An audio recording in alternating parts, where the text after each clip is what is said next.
Comme le temps passe. Voici un an déjà que la France a vu renaître sur ses pièces de monnaie l'effigie célèbre de la semeuse, chère à la belle époque. Un an déjà qu'Albert Camus, prix Nobel de littérature, l'un des leaders de la pensée française, a été emporté à la fleur de l'âge. Un an bientôt que Fausto Coppi, l'idole des foules sportives, le plus extraordinaire coureur que le cyclisme ait connu, a disparu. Et c'est cette année encore qu'une autre idole populaire, Clark Gable, le héros de tant de films qui firent rêver le monde entier, est mort. Figure populaire de l'année, Margaret. La princesse Margaret, dont les âmes sensibles suivirent pas à pas les élans et les tristesses, s'est mariée avec un photographe. Les reines épousent encore des bergers.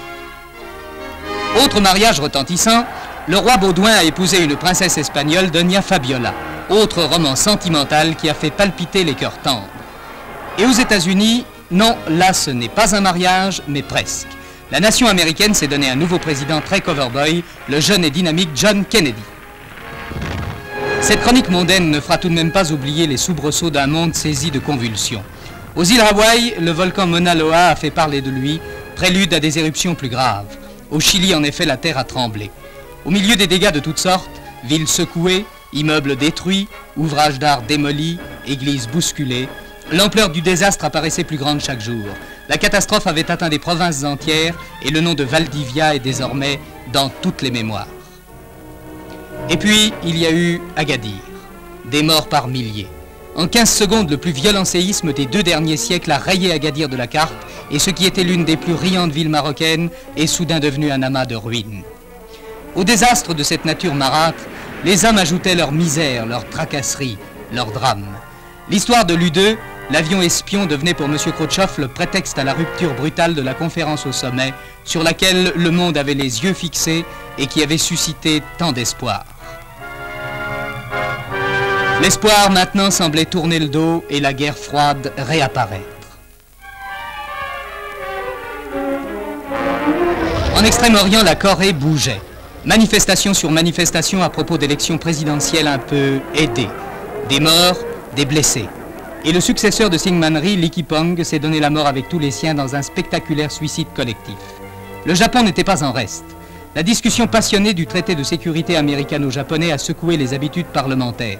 C'est dans un vent d'émeute que le président de l'Assemblée a pu, en dépit des obstructeurs, ouvrir la séance de ratification. Début mouvementé d'une série dramatique. Car le sang de l'ex-premier ministre, M. Kishi, frappé de 6 coups de poignard, n'était qu'un prélude. Et l'attentat qui coûtait la vie au leader socialiste à Zanuma, frappé de 2 coups de poignard en pleine réunion électorale par un assassin de 17 ans, peut donner au monde l'idée d'un Japon traversé de courants furieux.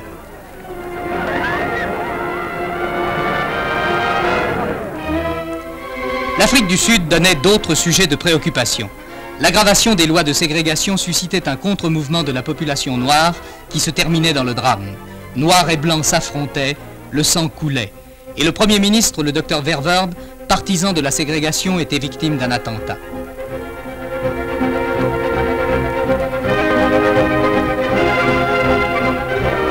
Crise dramatique dont le dernier mot n'est sans doute pas prononcé. Dans le Centre-Amérique, difficulté. Fidel Castro, de plus en plus engagé dans une politique anti-USA, semble devenu le champion de Moscou dans les mers américaines. Et puis, le Congo. Depuis qu'un jour de juillet dernier, le roi des Belges proclama l'indépendance d'un État dont M. Lumumba prenait la direction, le Congo vit des heures aussi confuses que tragiques. Dès les premiers jours, l'indiscipline des troupes congolaises renversait l'euphorie de l'indépendance toute neuve. À la mutinerie succédait l'anarchie, puis le désordre, puis la violence. Et l'on put parler dans le monde entier du drame congolais. Les Belges restés sur place connurent des jours d'angoisse, et nombreux furent ceux qui, abandonnant tout, passèrent le fleuve pour trouver refuge à Brazzaville. L'ONU bientôt se trouva chargée d'une tâche délicate, remettre de l'ordre dans un chaos qui s'aggravait chaque jour et que la présence des casques bleus, séparés eux-mêmes par des divergences d'opinion, n'était pas toujours de nature à améliorer.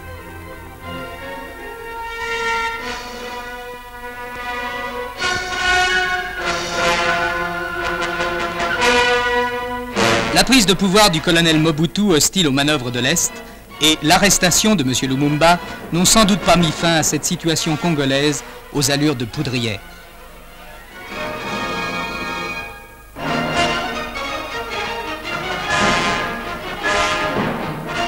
Enfin, l'Algérie. Surexcitation des esprits en janvier qui fait naître des barricades au cœur d'Alger. Une émeute qui dégénère en révolte de la part des éléments européens, partisans d'une Algérie française. Des coups de feu, des morts.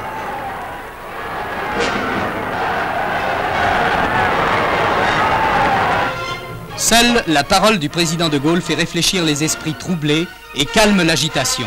Les barricades s'ouvrent pour la reddition de la Gaillarde.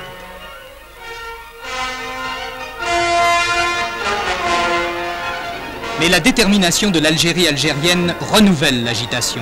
Dans Alger, les activistes s'opposent à la force publique.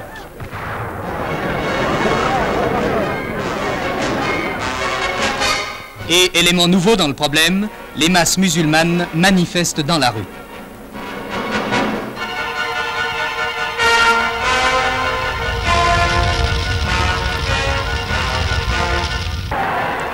La force publique tient tête, mais Alger compte à nouveau ses morts.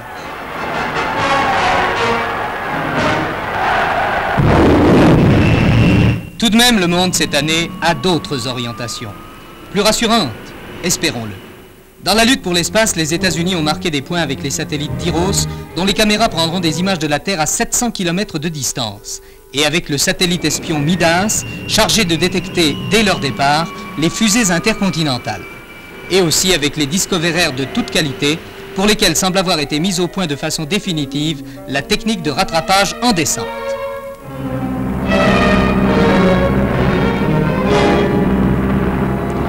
Quant aux Russes, ils ont réussi à ramener au sol les chiennes Fléchette et Écureuil après un tour dans le cosmos. Le voyage de l'homme dans les espaces sidéraux est maintenant pour bientôt. Pour la France et dans un autre domaine, elle a, en faisant éclater à Reagan ses premières bombes nucléaires, posé sa candidature au Club des Nations Atomiques.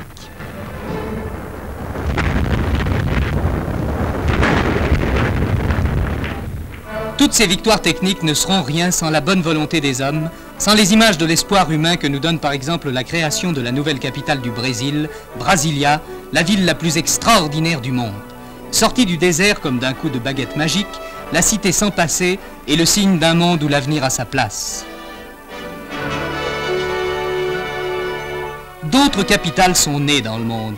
Dans le décor désertique de Nouakchott, capitale de 4000 habitants, émouvante dans sa pauvreté, la Mauritanie a fêté son indépendance comme l'avaient fêté avant elle 14 États de l'ex-Afrique française, signe encore d'un monde où l'avenir a sa place.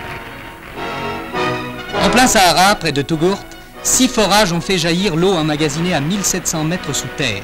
Le Sahara redeviendra-t-il un grand pays agricole, signe d'avenir, signe d'espoir? Et au moment où le sang coulait à Alger, le général de Gaulle, continuant son voyage en Algérie, voyait accourir vers lui des milliers d'hommes qui lui tendaient les mains. N'est-ce pas cela aussi un signe d'avenir, un signe d'espoir?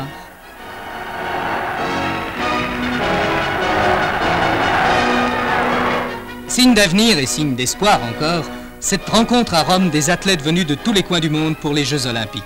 Les peuples, peut-on le croire, peuvent donc s'affronter sans haine. Si les mains peuvent se tendre aujourd'hui, il faut faire que la paix du ciel devienne demain la paix des hommes.